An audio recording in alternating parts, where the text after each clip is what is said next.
আজকে আমি দেখি কোনো কোনো দল বলে 31 দফা সেদিন আমরা তৈরি করেছিলাম, তারও আগে আমরা রূপকল্প দিয়েছিলাম কত কত সালে। বাট রিয়ালিটি হচ্ছে আমাদের বর্তমান গণতন্ত্র মঞ্চের সমন্বয়কারী তার দলের নাম হচ্ছে রাষ্ট্র সংস্কার আন্দোলন। রাষ্ট্র সংস্কারের প্রস্তাব প্রথম আমরা তুলেছি, আমরা লিফলেট দিয়েছি, বুকলেট দিয়েছি, ডকুমেন্টেড বলতে পারি যে আমরা প্রথম প্রস্তাব করেছি। কারোর সাথে ঝগড়া তর্ক করবার জন্য বলছি না, কিন্তু আমি একটা কাজ করলাম, আপনি বলবেন তার কৃতিত্ব সব আপনার। এই অভ্যাসটাও তো খারাপ, এগুলো বদলান। রাজনীতির সংস্কৃতি বদলানো মানে কি? আমি আমার চর্চায়, আমার অনুশীলনে, আমার আচরণে, উচ্চারণে এমন কিছু করবো না যেটা মিথ্যাচারের সামিল হয়। আমাদের নেতারা বক্তৃতার মধ্যে বলেছেন আমরা কেবলমাত্র এখন একটা ভোটের জন্য ঐক্য করবার কাজ করিনি। আমরা যে 15 বছর ধরে লড়াই করেছি সেখানে আমাদের মাথায় ভোট ছিল না, আমরা এমপি হব কি না, মন্ত্রী হব কি না, এই চিন্তা ছিল না। আমাদের কাছে বলেছে 54 বছর ধরে যে দেশে গণতন্ত্র প্রতিষ্ঠা হতে পারলো না, সেই দেশে গণতন্ত্রকে নিরাপদ নিশ্চিত কীরকম করে করা যায়, তার জন্য কী কর্মসূচি থাকা দরকার। আজকে আমি দেখি কোনো কোনো দল বলে 31 দফা সেদিন আমরা তৈরি করেছিলাম, তারও আগে আমরা রূপকল্প দিয়েছিলাম কত কত সালে। বাট রিয়ালিটি হচ্ছে এই যে আমার ঠিক বাম পাশে বসে আছেন হাসরাত কাইয়ুম, আমাদের বর্তমান গণতন্ত্র মঞ্চের সমন্বয়কারী তার দলের নাম হচ্ছে রাষ্ট্র সংস্কার আন্দোলন। রাষ্ট্র সংস্কারের প্রস্তাব প্রথম আমরা তুলেছি, আমরা লিফলেট দিয়েছি, বুকলেট দিয়েছি, ডকুমেন্টেড বলতে পারি যে আমরা প্রথম প্রস্তাব করেছি। কারোর সাথে ঝগড়া তর্ক করবার জন্য বলছি না, কিন্তু আমি একটা কাজ করলাম, আপনি বলবেন তার কৃতিত্ব সব আপনার।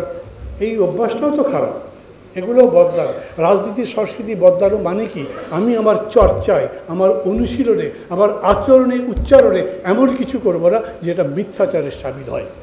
আমরা সেই সত্যের পথে যেতে চাই বলেই আমরা বলছি কোনটা করলে ঠিক হয় সেইটার জন্যে এখন বসা দরকার। এটা সত্যি একটা সংকটের সময়, সেই সংকটের কথা বিবেচনা করেই আমরা মনে করছি এখনও সময় আছে, মাথা ঠান্ডা করে সবাই মিলে এখান থেকে বেরোবার বুদ্ধি করে, নাইলে পরস্পরকে হুমকি দিয়ে ধমকি দিয়ে এই সমস্যার সমাধান হবে না, তাতে বরঞ্চ অন্ধকারের শক্তি সামনে চলে আসতে পারে।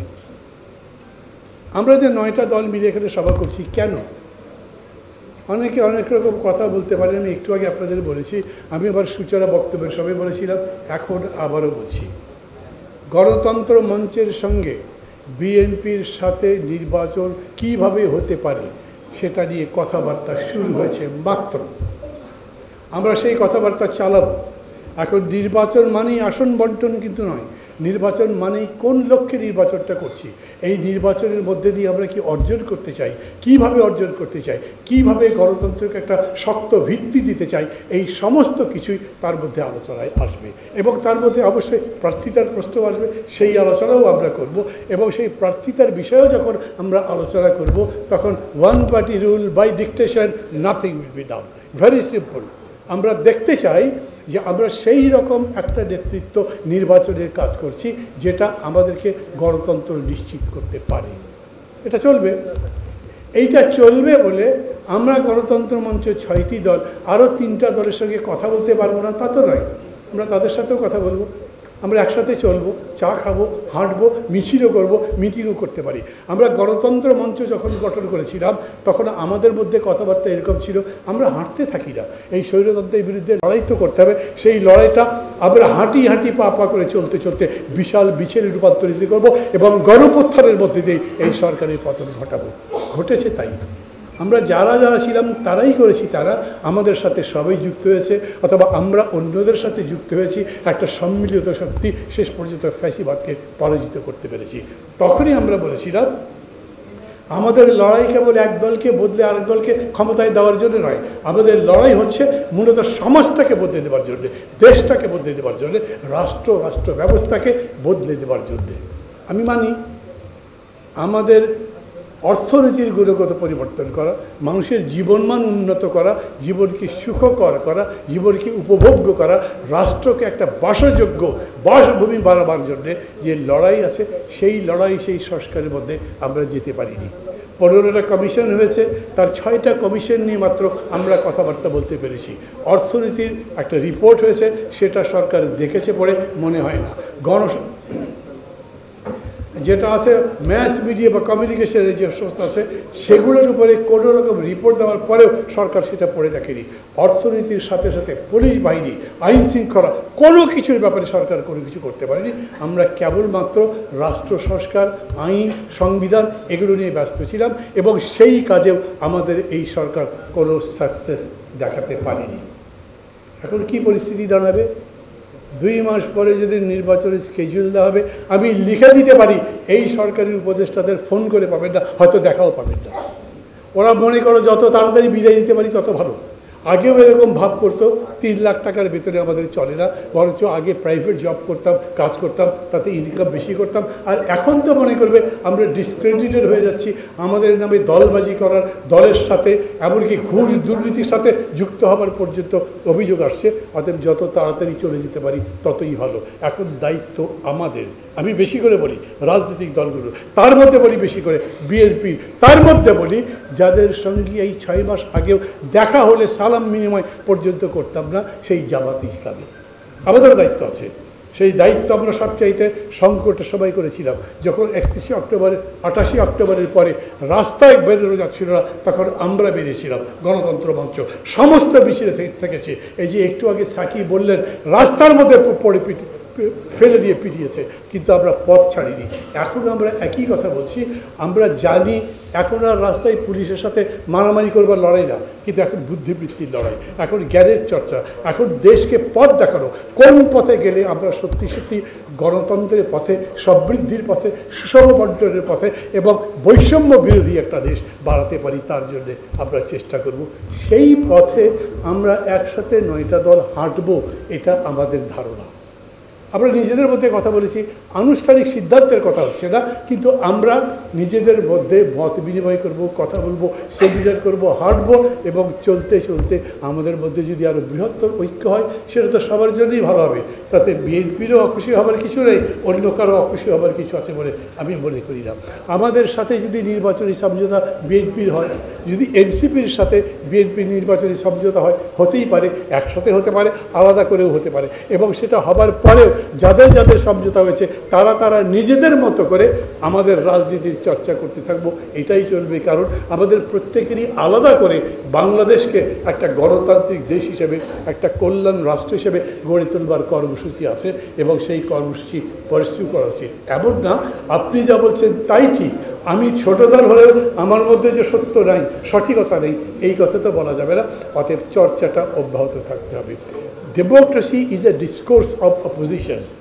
বর্তমান সময়কার রাজনীতি বাণী হচ্ছে অ্যাডজাস্টমেন্ট এবং পরস্পরের সাথে সহমর্মিতা। সেইটা বজায় রেখেই আমরা এই লড়াইটা করতে চাই এবং সেই লক্ষ্যে আমরা বলবো, বিশেষ করে বড় 1-2 দলকে বলবো, এখন মাথা ঠান্ডা করে যত তাড়াতাড়ি সম্ভব এই সংকট নিরসনের পথে হাঁটেন। যদি মনে করেন সরকার এটা করবে, আমি ব্যক্তিগতভাবে বলবো তাদেরকে সেই দায়িত্বশীল আচরণ করতে বর্তমান সময় পর্যন্ত আমি দেখছি না। এরা এইরকমই রেখে চলে যেতে পারে। আপনাদের মনে আছে ডক্টর মোহাম্মদ ইউনূস শপথ নেবার আগে ফার্স্ট টাইম যখন ফিরেছিলেন, এয়ারপোর্টে তাকে বিভিন্ন প্রশ্ন করছিল, উনি বিরক্ত হয়ে হাসতে হাসতে আবদারের মতো করে ভালো সম্পর্কের ভিত্তিতে বলেছিলেন, আমি যা বলছি তা শুনতে হবে, নাহলে কিন্তু আমি চলে যাব। আমার মাঝে মাঝে ভয় কোন সময় যেন উড়াল দিয়ে যান, খুঁজেই পাচ্ছেন না, তখন কী হবে যদি হয় এরকম। এখন যে পরিস্থিতির মধ্যে পড়েছেন সেই পরিস্থিতির জবাব কি উনি দিতে পারবেন? কেন আপনি বললেন যে আপনারা ডিসেনশন সহই এই প্রস্তাবটা দেবেন, এখন বদলে দিলেন? যদি বদলেই দিতে চান তাহলে কেন তাদের সঙ্গে আলোচনা করলেন না? আপনারা যেদিন সনদ পড়লেন ওই বৃষ্টির মধ্যে সংসদ ভবনে, সেই সময়ও দুপুরবেলা 5 নম্বর আর্টিকেল চেঞ্জ করে দিলেন কেন? যিনি পরিচালনা করছেন মনির হায়দার, তিনি বললেন কেন আমরা আজকে এখানে সনদ যদিও ঘোষণা করছি, কিন্তু 31 তারিখ পর্যন্ত আমাদের সময় আছে, আমরা এই সনদ পরিবর্জন সংশোধন করতে পারি। আমি তো সই করে দিয়েছি, ডকুমেন্ট সাইন্ড হলে তারপরে সেটা চেঞ্জ করা যায় না। কিন্তু এরকম বক্তৃতাও তারা করেছেন। এই জন্যই আমি বলছি, যখন ডক্টর ইউনূস বলেন না যে আমরা যারা উপদেষ্টা পরিষদ আছি তারা সবাই নিজের নিজের জায়গায় খুবই সাকসেসফুল, আমি মানি আপনারা নিজের নিজের জায়গায় সাকসেসফুল, বাকি জায়গাতে আনারই আপনারা SMS করে পার্টি করতে গেছিলেন, আপনারা জনগণের সাথে সংযোগ করবার মানে কাজগুলো করতে পারেন নাই। আমি আপনাদের দোষ দিচ্ছি না, পারতেই হবে তারা, আপনারা তো রাজনীতির লোক নন। আমরা তখন বলেছিলাম সবার সাথে কথা বলে সিদ্ধান্ত নেন। এই যে এত বড় সিদ্ধান্তটা নিলেন, সেই সিদ্ধান্ত নেবার সময়ও যারা যারা স্টেক হোল্ডার, যারা অংশী, যারা এতে আক্রান্ত হতে পারে, তাদের সঙ্গে কথাই যে বলেননি, এটা কোন অ্যাটিচিউড, কী কারণে করছেন এগুলো, এবং এতে যে পুরো দেশকে একটা বিপদের মধ্যে ফেলে দিচ্ছেন, এটা না বোঝার মতো বোকা লোক তো আপনারা নন। সাংবাদিক বন্ধুগণ, সাথীরা, বন্ধুরা, আপনাদের সবার কাছে আমি এই সভার সভাপতি হিসেবে, একটা দলের, একটা জোটের একটা দলের অংশ হিসেবে আমি আপনাদের কাছে বলতে চাই, এখন মাথা ঠান্ডা রেখেই কাজ করতে চাই, কিন্তু বুদ্ধির সাথে কাজ করতে হবে এবং দৃঢ়তার সাথে কাজ করতে হবে। কারণ এই সময় হচ্ছে সবচাইতে ক্রিটিক্যাল, এই অর্থে যে এখন পর্যন্ত কোনো রকম উদ্যোগের কিছু খবর পাইনি। আমি জানি না যে এই ঘটনার পরে কেউ কাউকে ফোন করেছেন কিনা, কথা বলতে চেয়েছেন কিনা, পরস্পরের সাথে বসবেন বা এটা মেটানো যায় কীভাবে সেটা বলেছেন কিনা। তাহলে কথা যেখানে আছে সেখানেই যদি থাকে, আমি লিখে দিতে পারি 31 তারিখ এই কমিশনের মেয়াদ শেষ হওয়ার পরে যে সরকার আছে সেই সরকার কোনো দায়িত্ব পালনই করতে পারবে না।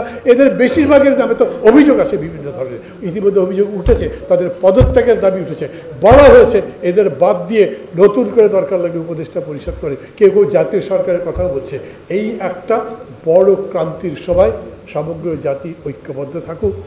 আমরা ওই ক্ষেত্রে অতীতে যেরকম দায়িত্ব পালন করেছিলাম একইভাবে কোনো মাতব্বরি নয়, দায়িত্বের অর্থেই আমাদের দায়িত্ব পালন করবার চেষ্টা করব।